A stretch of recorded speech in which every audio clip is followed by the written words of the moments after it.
नमस्कार, आप देख रहे हैं मिड कैप बाजार, मैं हूं पल्लवी। नमस्कार, मैं हूं दीपाली राणा। आपकी तमाम क्वेरीज हम शामिल करेंगे शो में, लेकिन सबसे पहले मार्केट का बिहेवियर भी देख लेते हैं। सुबह से एक छोटे से दायरे में भारतीय बाजार कामकाज कर रहे हैं और वापस अब 10 अंक की कमजोरी के साथ 8662 के लेवल पर इंडेक्स आ चुका है।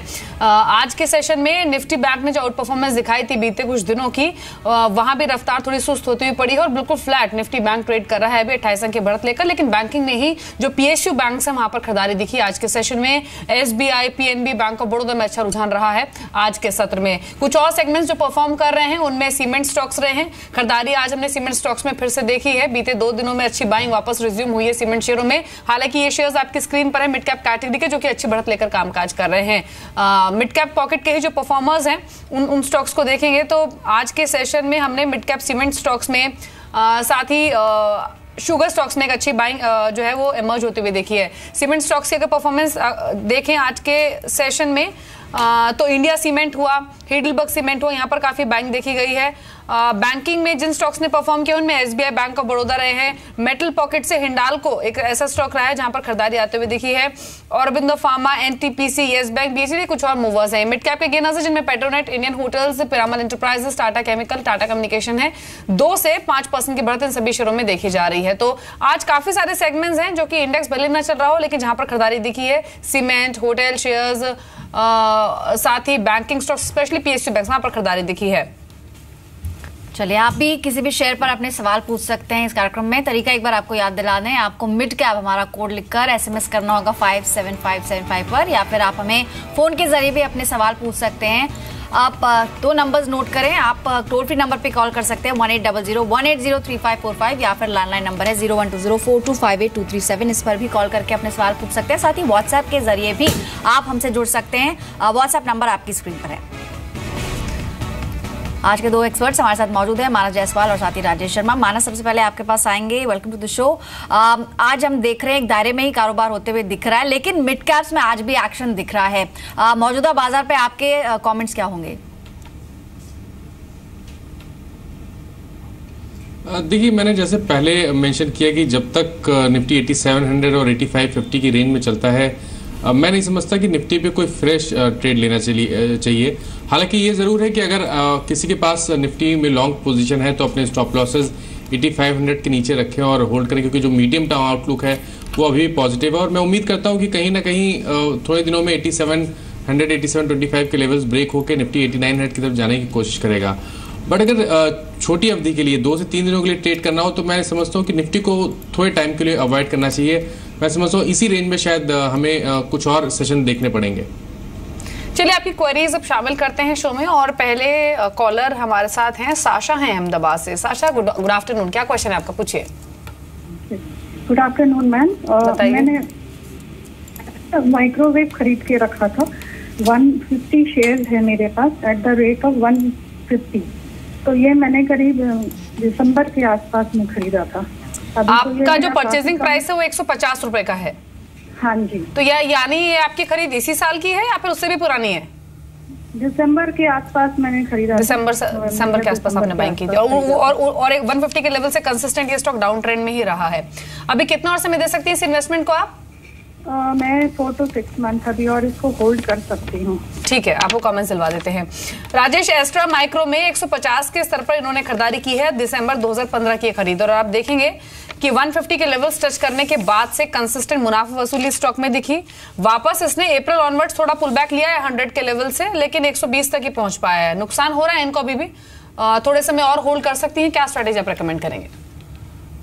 नमस्कार दीपाली।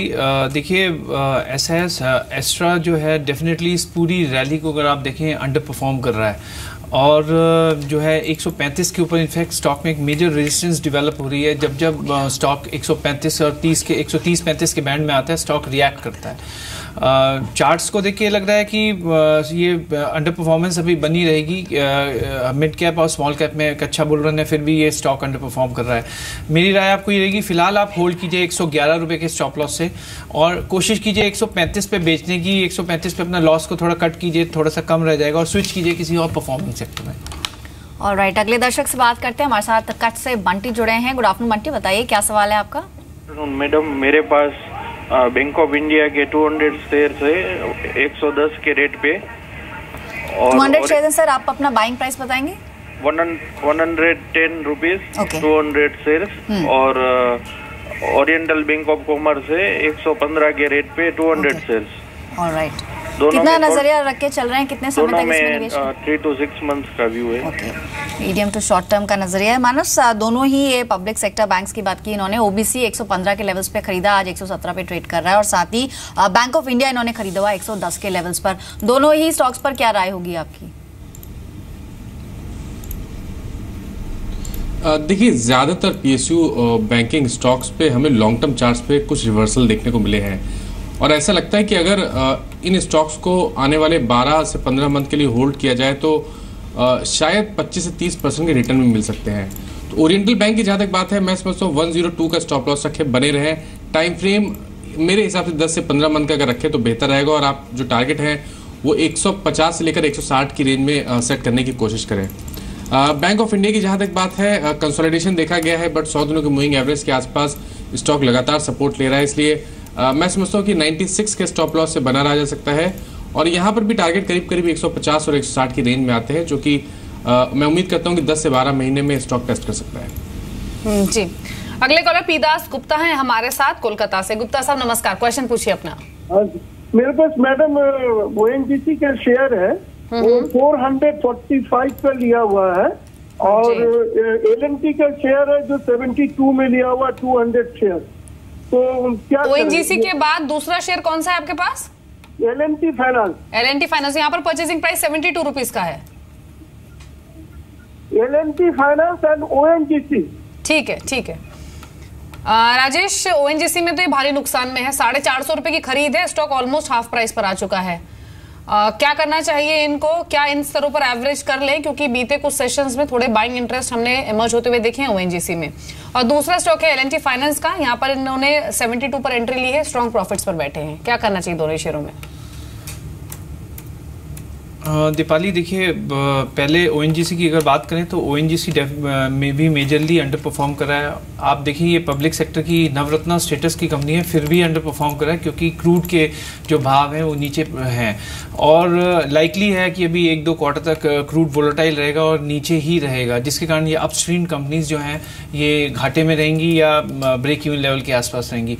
अगर आपका नज़रिया लॉन्ग टर्म नहीं है तो मेरी सलाह ये बनती है कि आप जो है स्टॉक को फिलहाल होल्ड कर सकते हैं एक छोटे से स्टॉप लॉस के साथ, और क्योंकि आपको काफ़ी नुकसान इस स्टेज पे भी हो रहा है, आधे से ज़्यादा, मेरे ख्याल से होल्ड करना ही बेहतर रहेगा, क्योंकि और टाइम भी आपको देना पड़ेगा, अदरवाइज ये नुकसान की भरपाई आसान नहीं है इस लेवल पे मार्केट्स के।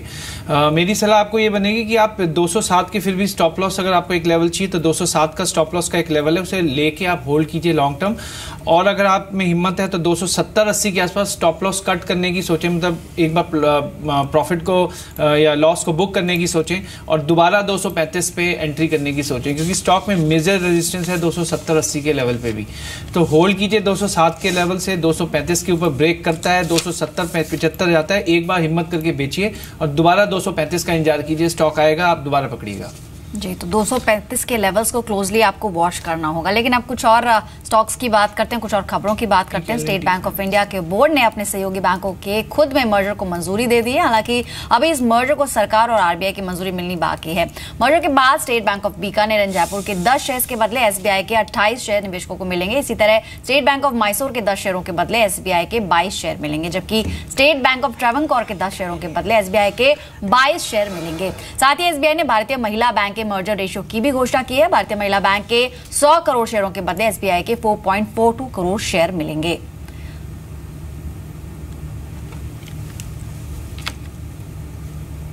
और इस मर्जर के स्वैप रेशियो के घोषणा के बाद हमने बात की एसबीआई की सीएफओ अंशुला कांत से। देखिए, एक वन ऑफ जो इमीडिएट कॉस्ट है वो हमारे को स्टाफ एक्सपेंसेस की आ सकती है। वो तकरीबन जो अंदाज लगाया है इस समय 3000 करोड़ की वन टाइम कॉस्ट आ सकती है। तो देखिए, सबसे बड़ी बात है we will get 72,000 staff, skilled तजुर्बेकार स्टाफ मिलेगा, और हमारे बैंक में हर साल 10 से 12,000 लोग रिटायर हो रहे हैं। ये जो एक स्किल गैप हम लोग एक्सपेक्ट कर रहे थे बनेगा आगे जाके, वो बहुत अच्छी तरह से इसमें प्लग हो जाएगा। ओके। दूसरा 5 कॉर्पोरेट ऑफिसेज हैं, उनको बंद करके 2 LHO खोलने की, लोकल हेड ऑफिस खोलने की इस समय हम लोग विचार कर रहे हैं। तो उस तरह की सिनर्जी आएंगी, प्रोसेसिंग सेंटर्स की सिनर्जी आएंगी, जहां 5 प्रोसेसिंग सेंटर हैं वहां अब एक से काम चलेगा। और जहां तक ब्रांचों का सवाल है, उसमें हम लोग समझते हैं कि प्रोडक्टिविटी बहुत बढ़नी चाहिए। तो हम लोगों ने ये प्रयास अब चालू किया है। फर्स्ट क्वार्टर जून में आपने देखा होगा कि एसेट क्वालिटी जहां तक हो सके, बड़े अकाउंट्स में ये बहुत ज्यादा आसानी से संभव है कि वो अलाइन हो जाए। तो जहां जहां हमारे यहाँ स्ट्रेस है या उनके यहाँ स्ट्रेस है, वो अलाइन हो जाना चाहिए। ये प्रयास हमने काफी हद तक जून में पूरा किया है और जो बाकी होगा वो सितंबर में पूरा करेंगे। प्लीज बड़े अकाउंट्स की एसेट क्वालिटी एक उस पर आ जाए, वो हमारा प्रयास है। एसोसिएट बैंक करीब 25% हमारे हैं अगर साइज वाइज देखा जाए। तो अगर थोड़ा सा उनका हायर स्ट्रेस है तो I think few basis points का अंतर पड़ेगा मार्च तक जाते जाते, उससे बहुत ज्यादा फर्क नहीं पड़ना चाहिए। जो गाइडेंस हमने स्टेट बैंक की अपनी दी है ब्रॉडली वही रहनी चाहिए। थोड़ा इम्पैक्ट जरूर आएगा बट बहुत ज्यादा नहीं आएगा। तो आपने सुना यहाँ पर अंशुला कांत का व्यू, जिसमें उन्होंने कहा कि सभी शेयर होल्डर्स के हितों को ध्यान में रखते हुए जो मर्जर रेशियो है उसको तय किया गया है। एसेट क्वालिटी को लेकर जो उन्होंने गाइडेंस जारी की है वही उन्होंने मेंटेन रखी है। थोड़ा प्रभाव जरूर पड़ेगा इस मर्जर का, लेकिन ज्यादा असर वो नहीं देखती हैं। स्टॉक्स पर हालांकि अगर आज का बिहेवियर हम देखें तो SBI बढ़त के साथ ही ट्रेड कर रहा है, 3% ऊपर था और अभी भी आप देख सकते हैं अपने ऊपरी स्तरों से थोड़ा नीचे जरूर हुआ है, लेकिन अभी भी ऑलमोस्ट 3% के गेंस लेकर ट्रेड कर रहा है। State bank of Travancore, state bank of Mysore और SBBJ का रिएक्शन देखें तो 1.25% की बढ़त SBBJ में है और SBM में थोड़ा सा दबाव देखा गया, 10 इनफैक्ट 11-12% नीचे SBM ट्रेड कर रहा है और SBT करीब 6% ऊपर है।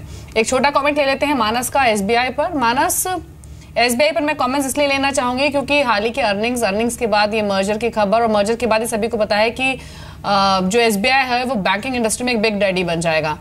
स्टॉक ने परफॉर्म भी किया है, लोअर लेवल से काफी अच्छी परफॉर्मेंस आती हुई दिखी भी है।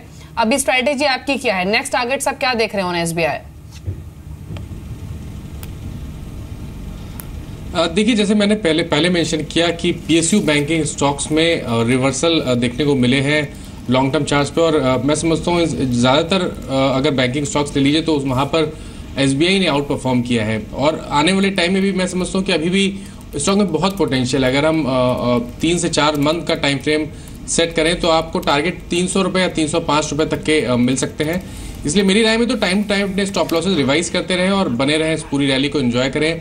अब मैं समझता हूँ कि स्टॉप लॉस रिवाइज करके 230 के नीचे रखना चाहिए और कोई भी गिरावट अगर आती है तो 250-240 एक बढ़िया रेंज रहेगी जहां पर आप SBI में लॉन्ग पोजीशन आने वाले 3 से 6 महीने के लिए बना सकते हैं।